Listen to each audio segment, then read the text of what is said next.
Hello, I'm Jose Montana, and welcome to my Week 15 Philadelphia Eagles prediction. Last week, incredible. Great game, 45-38 shootout, baby. Boom, boom, boom. It's like the Wild West.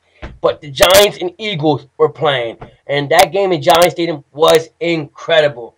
Back and forth, we had a 14 nothing lead, and then we actually take a big lead in halftime, and then the Giants come back, take the 1 point lead off of extra point miss that we had. I thought that was going to kill us. David Akers missed that extra point, but it wasn't his fault. It got blocked. But crazy game, and then boom. You know what? The Giants only had the lead for 20 seconds because you know why? Number 5 went to number 10, and that equals what? 7 if you're not doing math right. But hey, 7, 6 points for a touchdown, 1 for extra point. We took the lead, baby, and we didn't look back after that.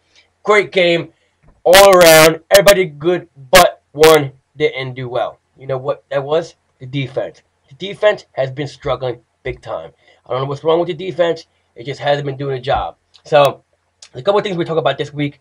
The Philadelphia Eagles versus the San Francisco 49ers. At Lincoln Financial, the game's been moved because of snow. Everybody's been looking outside. Wow. Talk about a snowstorm, right? That's crazy outside. It's like 2 feet of snow. It's crazy. But the game's been moved to 4:15 on Fox because they have to clear a field. But the 9-4 Philadelphia Eagles versus the 6-7, just holding on to playoff hopes, San Francisco 49ers.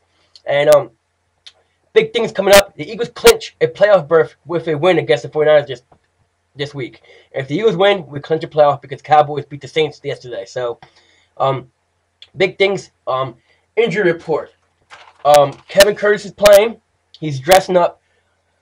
For the 49ers, Nate Clemens will not play, and a couple other people like Isaac Bruce, Takeo Spikes, all of them didn't practice, limited practice, like Ahmad Brooks and all of them. Frank Gore had limited practice, but Frank Gore was going to play. We have to watch out for Frank Gore. We'll talk about that later.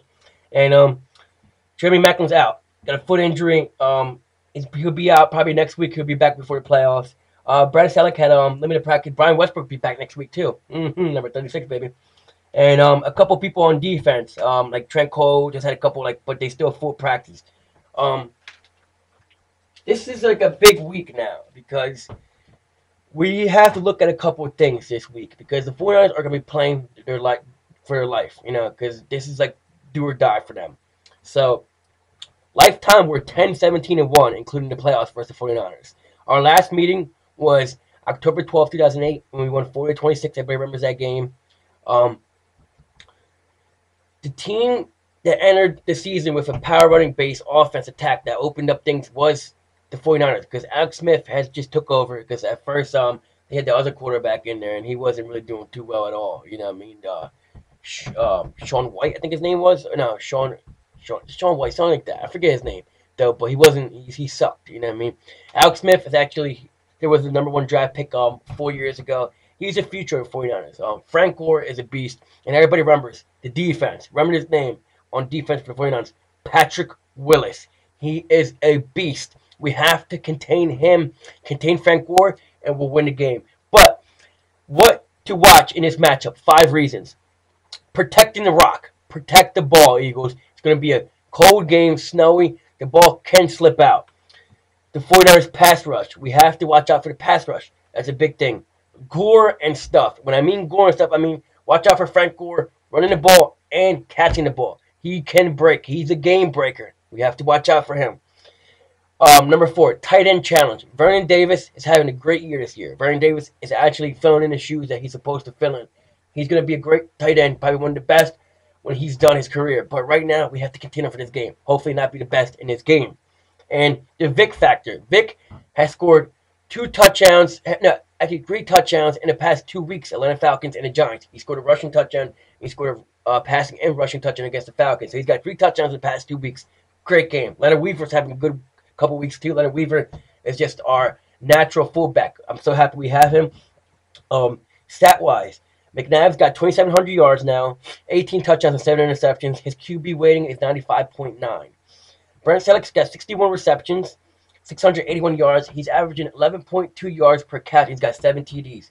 D. Jackson can break the record for the most touchdowns over 50-plus yards this week if he catches one over 50-plus yards. So everybody pay attention to that. If he catches a big touchdown, pay attention to the yard because he could break the record. Crazy Legs had And some other guy, he had 8 touchdowns. It's this guy back in like the '60s named Crazy Legs. I forget his full name, but I think it's Crazy Legs. Don't worry about it. But hey, Deshaun Jackson will have the record soon. So Jeremy Maclin's got 46 receptions for 623 yards, 13.5 yards per catch he's averaging. But Jeremy Maclin won't be in here. He's got 4 TDs this year. Jeremy Maclin's gonna be out. So Kevin Curtis is filling in. And Jason Avant, Mr. First Down. You gotta love Jason Avant. He's a man. 35 receptions, 510 yards. He's averaging 14.6 yards per catch. He's got 2 TDs. Great guy. LaShawn McCoy is going to fill in too. LaShawn McCoy is over eclipsing the 600-yard mark right now. Trent Cole, he's got 9.5 sacks on defense.